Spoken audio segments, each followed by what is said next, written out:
Welcome to beginner friends. అందరికీ నమస్కారం.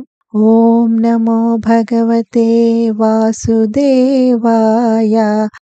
ఓం నమో భగవతే వాసుదేవాయ. భగవద్గీత పారాయణలో ఈరోజు 6వ అధ్యాయము ఆత్మ సంయమ యోగము యొక్క సారాంశము. దీనినే ధ్యాన యోగము అని కూడా అంటారు. జూలై 2వ తారీఖు నుండి ఇప్పటి వరకు ఆత్మ సంయమ యోగంలోని మొత్తం 47 శ్లోకాలు చదివి వాటి తాత్పర్యము మరియు అంతర్లీనంగా ఉన్న భావ వివరణ తెలుసుకున్నాం. తదుపరి అధ్యాయానికి వెళ్లే ముందు ఒకసారి ఈరోజు ఆత్మ సంయమ యోగ సారాంశం పునరావృతం చేసుకుందాం. ఆత్మ సంయమ యోగము లేదా ధ్యాన యోగము అనే ఈ 6వ అధ్యాయంలో శ్రీకృష్ణుడు ఇంతకుముందు 5వ అధ్యాయంలో నుంచి వస్తున్న కర్మ మార్గము అంటే ప్రాపంచిక విధులు నిర్వర్తిస్తూనే ఆధ్యాత్మిక అభ్యాసం చేయటం, మరియు కర్మ సన్యాస మార్గము అంటే సన్యాస ఆశ్రమంలో ఆధ్యాత్మికత అభ్యాసం చేయటం, ఈ రెండు మార్గాలను పోల్చి విశ్లేషణను కొనసాగిస్తూనే మొదటి మార్గాన్నే అనుసరించమని ప్రేరేపిస్తున్నాడు. మనం కర్మలను భక్తితో చేసినప్పుడు అది మన మనస్సుని పవిత్రం చేసి మన ఆధ్యాత్మిక విజ్ఞానాన్ని స్థిరపరుస్తుంది. అప్పుడు మనస్సు ప్రశాంతత పొందిన తరువాత ధ్యానమే మన ఉన్నతికి ప్రధాన ఉపకరణం అవుతుంది. ధ్యానము ద్వారా యోగులు తమ మనస్సుని జయించటానికి శ్రమిస్తారు. ఎందుకంటే అశిక్షితమైన నిగ్రహింపబడని మన మనస్సు మన ప్రధాన శత్రువు. కానీ సుశిక్షితమైన నియంత్రణలో ఉన్న మనస్సు మన మంచి మిత్రుడు. తీవ్రమైన కఠిన నిష్టలు పాటించటం ద్వారా ఒక వ్యక్తి ఆధ్యాత్మిక పదంలో పురోగతి సాధించలేడని శ్రీకృష్ణుడు అర్జునుడిని హెచ్చరిస్తున్నాడు. కాబట్టి తినటంలో, పనిలో, వినోదంలో మరియు నిద్రలో మిత సంయమనం పాటించాలని ఉపదేశించాడు. తదుపరి మనస్సుని భగవంతునితో ఏకం చేయటానికి సాధనని వివరిస్తాడు. ఎలాగైతే గాలి వీచని చోట దీపం నిశ్చలంగా ఉంటుందో అదేవిధంగా సాధకుడు మనస్సుని ధ్యానం యందు నిలకడతో ఉంచాలి. నియంత్రణ చేయటానికి మనస్సు నిజానికి చాలా క్లిష్టమైనది, కానీ అభ్యాసము వైరాగ్యములతో దీనిని నియంత్రించవచ్చు. కాబట్టి మనస్సు ఎక్కడికి పోయినా దానిని తిరిగి తెచ్చి భగవంతుని వైపే విడవకుండా కేంద్రీకరించాలి. ఎప్పుడైతే మనసు పరిశుద్ధమవుతుందో అది అలౌకిక స్థితిలో నిలుస్తుంది. ఈ యొక్క సమాధి అన్న పరమానంద స్థితిలో వ్యక్తి అనంతమైన దివ్యానందాన్ని అనుభవిస్తాడు. అర్జునుడు తదుపరి శ్రీకృష్ణుడిని ఆధ్యాత్మిక మార్గంలో ప్రారంభమై కూడా చంచలమైన మనస్సు వల్ల లక్ష్యాన్ని చేరుకోలేని సాధకుడి గతి ఏమిటి అని ప్రశ్నిస్తాడు.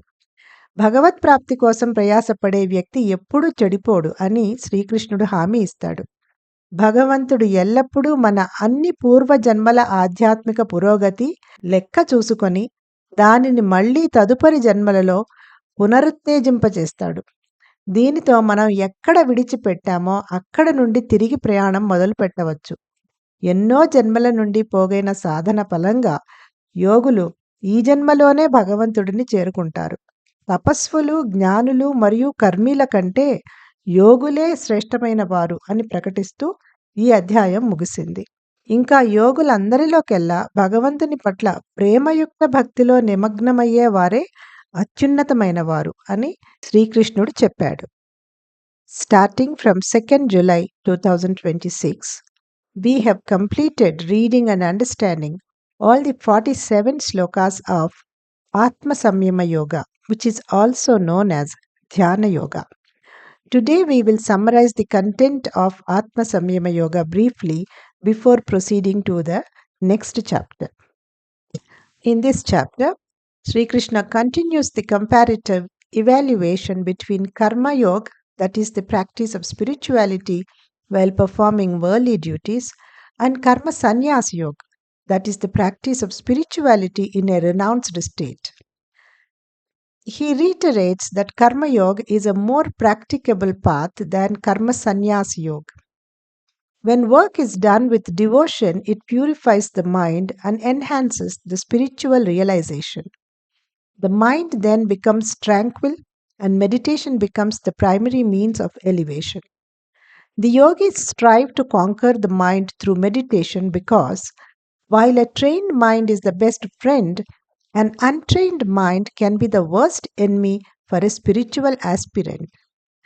Sri Krishna cautions Arjuna that by merely engaging in severe austerities, one cannot progress on the spiritual path.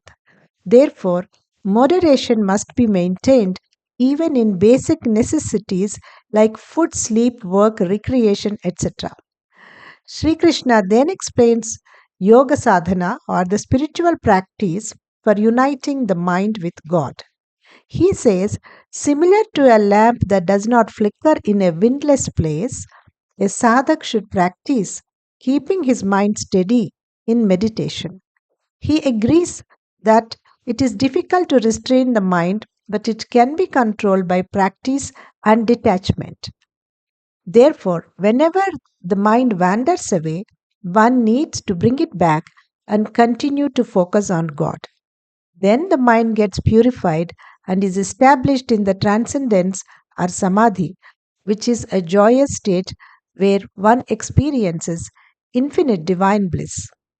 Arjuna asks what happens to those spiritual aspirants who begin their journey but due to an unsteady mind they are unable to reach their goal. Sri Krishna reassures him that those who strive for God realization are able to overcome evil. God keeps an account of all our accumulated spiritual merits from the past lives and reawakens their wisdom in future births. In this way, they can continue their journey from where they had left off.